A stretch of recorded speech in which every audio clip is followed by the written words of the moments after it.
Britų aktorius 2 auksinių gaublių laimėtojas Ben Kingsley yra pasakęs, jog kine pagrindinis aktorius yra režisierius. Jis dažniausiai būna atsakingas už daugelį filmo aspektų, lemiančių galutinio produkto sėkmingumą.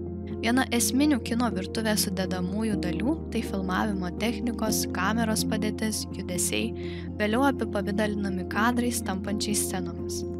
Kadruotė turi ypatingai didelę reikšmę žiūrovui. Ji padeda suprasti, kas kuriuo momentu yra svarbiausia, į ką reikia susitelkti. Taip pat įvykių sekos išdėstymas laike lemia, kokio žiūrovo jaučiamos emocijos, kokią patirtį jam kuria. Vieno dublio filmavimo technika – tai kuomet rodomos kelios scenos vienu nepertraukiamu kadru be jokių pertraukų. To tikslas – pabrėžti laikinumą, sukurti įtampą, iliuziją, kad laikas ir erdvė yra nenutrūkstami, kaip ir realiame gyvenime. Tai viena sudėtingiausių technikų, reikalaujančių kūrybinės komandos kompetencijų.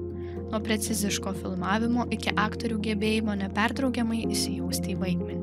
Todėl 10 būtent tokių pavyzdžių kino istorijoje apžvelgsime šiame epizode. Evakuacija antra dalis. Tai vos prieš metus kino pasaulyje pasirodęs pirmojo veiksmo filmo tuo pačiu pavadinimu tęsinys apie juodosios rinkos samdinį, kuris paskiriamas dar vienai mirtinai pavojingai misijai. Režisierius Semas Hargreivas po 12 minučių trukmės nepertraukiamo dublio pirmojoje dalyje kino entuziastus džiugina analogiška daugiau nei 20 minučių trukmės kovos kalėjime scena. Režisieriaus teigimu kamera yra tarsi publika, ji remiasi žmogiškais instinktais dalyvauti visur. Jei veiksmo elementų daugėja, kamera pasukama reikiamu kampu, tačiau žiūrovai išlaikoma galimybė dalyvauti ir ankstesniuose veiksmuose. Antrosios evakuacijos dalies siužete Tyleris Reikas, kurį vaidina Chrisas Hemsworthas, grįžta kaip Australijos operacijų samdinys, kuriam pavesta padėti šeimai išsilaisvinti iš kalėjimo, priklausančio negailestingam gruzinų gangsteriui. Be įtempto veiksmo epizodų, filme gilinamasi į pagrindinio veikėjo vidinius konfliktus, įtraukiant ir naujus intriguojančius veikėjus. Sukurto pagal 2012 m.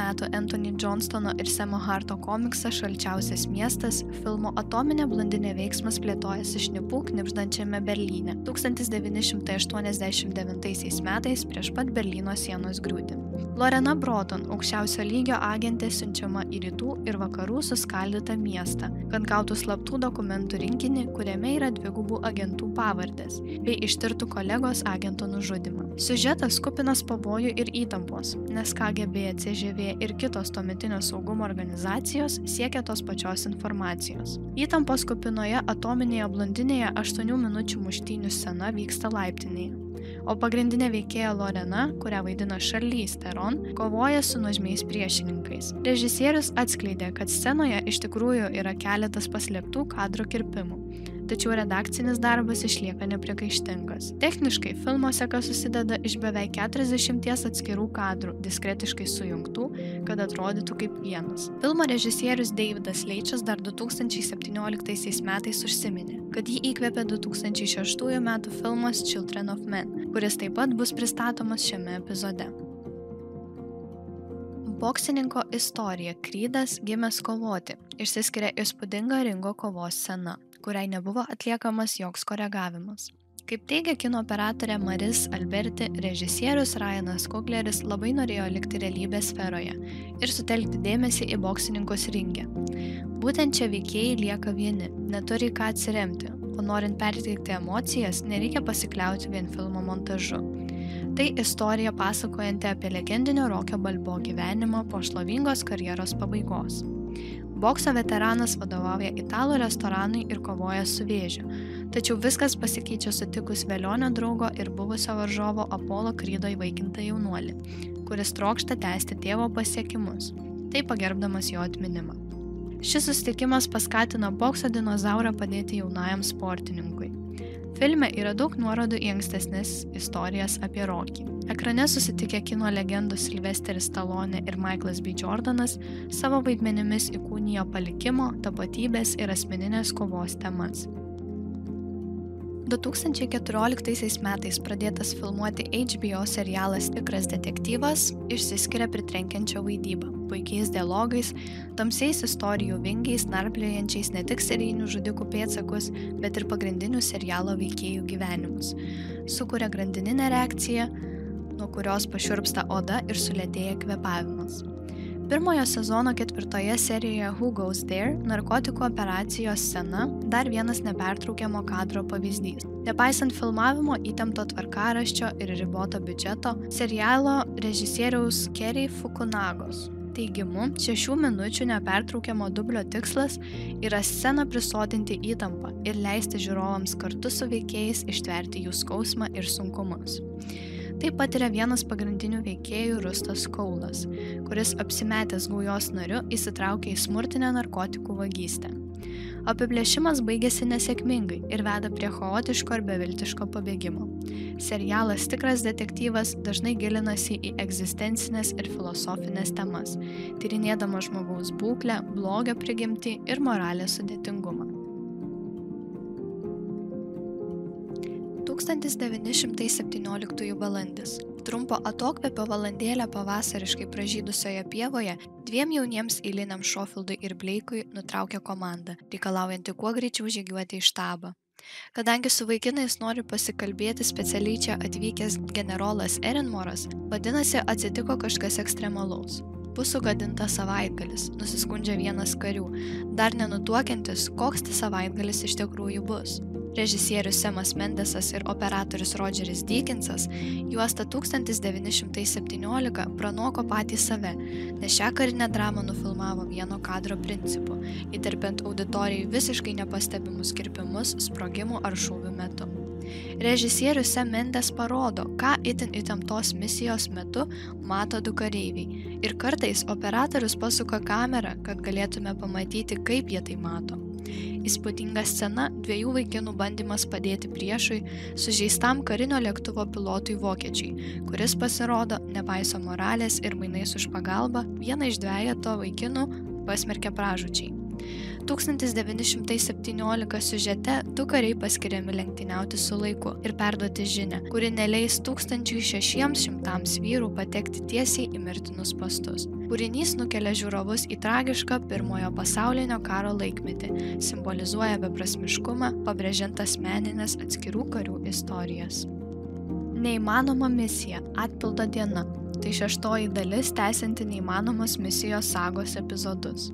Christopherio McQuarrie režisuotame 2018 m. filme kino žvaigždės Tomas Cruzas ir Henris Cavillas nepagailė jėgų ir pasiruošimo triukams, kad žiūrovai galėtų išvysti ypatingų siužetų momentų, nufilmuotų vienu kadru. Vienas tokių - šuolis parašiutu. Tomas Cruzas tapo pirmuoju aktoriumi atlikusi realų šuolį iš tokio didelio aukščio, karinio pasiruošimo kontekste žinomu kaip Heilo šuolis. Galimybę nepertraukiamai stebėti jo skrydį, išgyventi emocijas kartu žiūrovams užtikrino parašiutininkas, filmavimo metu prisisegęs prie šalmo kamerą. Kino kritikų išgirtame veiksmo filme Ethanas Huntas ir jo komanda turi susigrąžinti pavogtas plutonio širdis, kad jos nepatektų į teroristinės organizacijos vadinamos apaštalais rankas. Siužete nuolat keičiasi lokacijos, kurios herojų pasitinka vis naujomis išdavystėmis ir sunkumais. Žiūrovams keliami klausimai apie pasiaukojimą, principus ir ryžtą nenumaldomai siekti teisingumo. Visiems gerai žinomo britų aktoriaus Colino Firtho pasirodymas filme Kingsman slaptoji tarnyba kino pasauliui padovanojo dar vieną įspūdingą vieno kadro epizodą. Bažnyčios scenoje Kingsman agentas Haris Hartas dalyvauja klausant pamokslo siekdamas susekti filmo antagonistą Richmondą Valentiną, kurį vaidina Samuelis L. Jacksonas. Pastarasis aktyvuoja parapijiečiams dovanotas SIM korteles jų įrenginiuose, taip sukeldamas nevaldomą įniršį ir masinės žudynes maldos namuose. Tuo siekdamas sumažinti klimato kaitą atsikratant dalies žmonijos. Įspūdingos 3 vieno dublio minutės iš tiesų buvo 7, tačiau režisierius Matthew Vaughanas sulaukė kritikos, kad toks žiaurus, ilgas ir nenutrūkstamas smurtas žiūrovai gali pasirodyti kontroversiškas religinė ir filmo siužeto prasmėmis, todėl nusprendė sutrumpinti iki minėtųjų 3 minučių. Šiame prieš 10 metų išleistame įsimintiname filme Istorija lygiagrečiai pasakoja ir apie jauno vaikino įdarbinimą slaptųjų agentų gretose, visuomenės klasių pokyčius, slaptųjų agentų kasdienybę. 2003 m. trileris Senis yra Park Chan-wook režisuota istorija apie vyrą vardu Oh Dae-soo, kuris yra pagrobiamas ir ilgus metus laikomas į viešbutį panašiame kalėjime be jokio paaiškinimo. Galiausiai paleistas į laisvę jis siekia keršto savo pagrobėjams. Kai 14 metų slėpta tiesa ir išsilaisvinimas pasirodo čia pat, o Daesu, ginkluotas tik plaktuku, stoja prieš didelę 20 vyrų grupę, kurių tikslas neleisti belaisviui ištrūkti. Būtent ši scena, kurios veiksmas vyksta kalėjimo koridoriuje, buvo nufilmuota vienu kadru be jokio redagavimo. Kameros judėjimas iš ilgai koridoriaus išlaikant šoninio slinkimo perspektyvą žiūrovai sukuria panašią į vaizdo žaidimų patirtį. Nepertraukiamas kovos kadras tai priemonė parodyti tikrą realistišką kovą, kartu su visais jos netobulumais, priešininkų nuovargiu ir nenugalimu ryžtu siekti savų tikslų. Prieš vos daugiau nei 20 metų išleistas filmas padarė didelę įtaką Holivudo veiksmo scenoms, kurias matome filmuose ir šiomis dienomis. Trileryje Senis daugiausia koncentruojamasi į keršto fenomeną, praeities klaidas, psichologinį ir fizinį žmogaus nykimą. Vienas geriausių vieno kadro pavyzdžių matomas Alfonso Cuarón režisuotame 2006 metų filme Žmonių vaikai.